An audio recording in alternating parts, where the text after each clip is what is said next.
Europe 1. Le grand direct des médias avec Thomas Joubert. Et le fait média du jour, c'est cette mise en garde adressée aux médias britanniques par le prince William et par Kate. Dans une lettre, le couple demande aux journalistes de respecter sa vie privée. Jérôme Ivanichenko, bonjour. Bonjour Thomas. Vous êtes notre expert média. Une lettre qui sonne un peu comme un rappel à l'ordre. Oui, près d'une semaine après la naissance du Royal Baby Number 2, le couple a quitté le tumulte londonien pour rejoindre sa résidence de Sandringham, dans le Norfolk.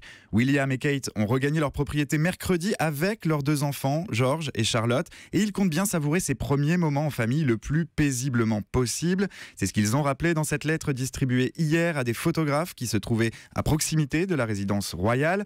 Une lettre très brève d'une dizaine de lignes, publiée dans la foulée sur le site internet de la BBC. Le prince et la duchesse demandent clairement, je cite, que cessent les actes de harcèlement et de violation de leur vie privée. Ils rappellent que par le passé, des photographes ont fait usage de téléobjectifs à plusieurs reprises, menaçant leur intimité. Une allusion à un incident survenu en octobre dernier. Le prince George était en promenade avec sa nounou dans un parc de Londres. Un homme les avait suivis d'un peu trop près pour prendre des photos. Appréhendé par les services de sécurité, il avait écopé d'une simple mise en garde. Mais à l'époque, le geste avait inquiété le couple. Il l'avait même qualifié d'acte de harcèlement.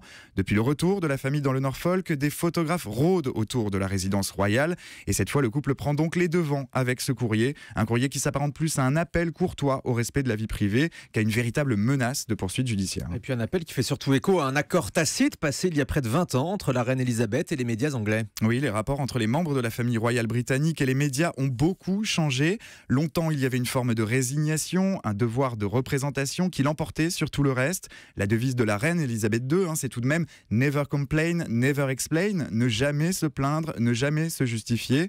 En clair, ça signifie que l'exposition médiatique fait partie du métier, qu'il faut s'en accommoder. Mais voilà, un événement tragique a changé la donne. Le 31 août 1997, le monde entier apprend la mort de Diana sous le tunnel du pont de l'Alma à Paris. On accuse alors les paparazzi d'avoir traqué la princesse de Galles et d'être responsables de sa disparition. Ça avait conduit à ce qu'on appelle outre-Manche un gentleman agreement, un pacte de non-agression tacite passé entre le palais et les journalistes avec la définition d'une ligne à ne pas franchir. Et cette ligne, c'est la vie privée. D'un côté, la presse a besoin de la famille royale pour vendre du papier. La fascination du public pour les têtes couronnées n'est plus à démontrer. On a tous vu ces images la semaine dernière devant la maternité, ces centaines de journalistes présents pour couvrir l'événement. Et puis de l'autre côté, la famille royale a elle aussi besoin des médias pour soigner sa cote de popularité, pour rester au contact des Britanniques. Les membres de la couronne multiplient les apparitions publiques, se prêtent plus facilement au jeu des séances photos et en contrepartie, ils attendent un plus grand respect de leur vie privée. C'est ce principe du donnant-donnant que rappelle William dans sa lettre. C'est aussi ce qu'on peut lire dans un geste beaucoup plus symbolique qui a marqué les esprits en Grande-Bretagne, le choix du 3e prénom qu'il a donné à sa petite fille, Diana, un hommage évident à sa mère bien sûr, mais aussi pour certains, un talisman pour protéger l'intimité de sa fille. Alors vous êtes en train de nous dire que la princesse Charlotte devrait plutôt être épargnée par les médias ? C'est en tout cas ce qu'attendent Kate et William. Ils estiment avoir rempli leur part du contrat, ils ont joué le jeu, ils ont montré beaucoup et ils ont montré très vite. Quelques heures seulement après l'accouchement de Kate, samedi dernier, le couple présentait au monde entier la petite Charlotte sur le perron de l'hôpital. Ils aspirent donc désormais à un retour tout aussi rapide à la vie normale, avec de gros guillemets autour de vie normale tout de même. On parle de la famille royale, ne l'oublions pas. La presse britannique devrait donc se contenter de ce qu'on lui donnera. C'est d'autant plus vrai que les médias anglais sont encore traumatisés par le scandale des écoutes téléphoniques du News of the World.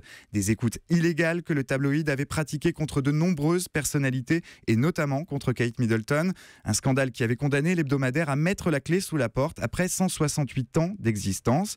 En revanche, cette distance des médias n'est pas forcément valable à l'étranger. On se souvient des photos de Kate Middleton topless publiées par le magazine Closer en 2012. Le magazine a été condamné pour ces photos, mais il avait franchi une ligne rouge que la presse anglaise, elle, n'aurait jamais franchie. Avec la mise en garde publiée hier, le prince William ne s'adresse donc pas seulement aux journaux de son pays, mais peut-être à ceux du monde entier. Des photos topless qui avaient fait effectivement scandale à l'époque. Merci beaucoup Jérôme Ivanichenko. Voilà ce qu'on pouvait dire donc sur le couple britannique Kate Middleton et le prince William.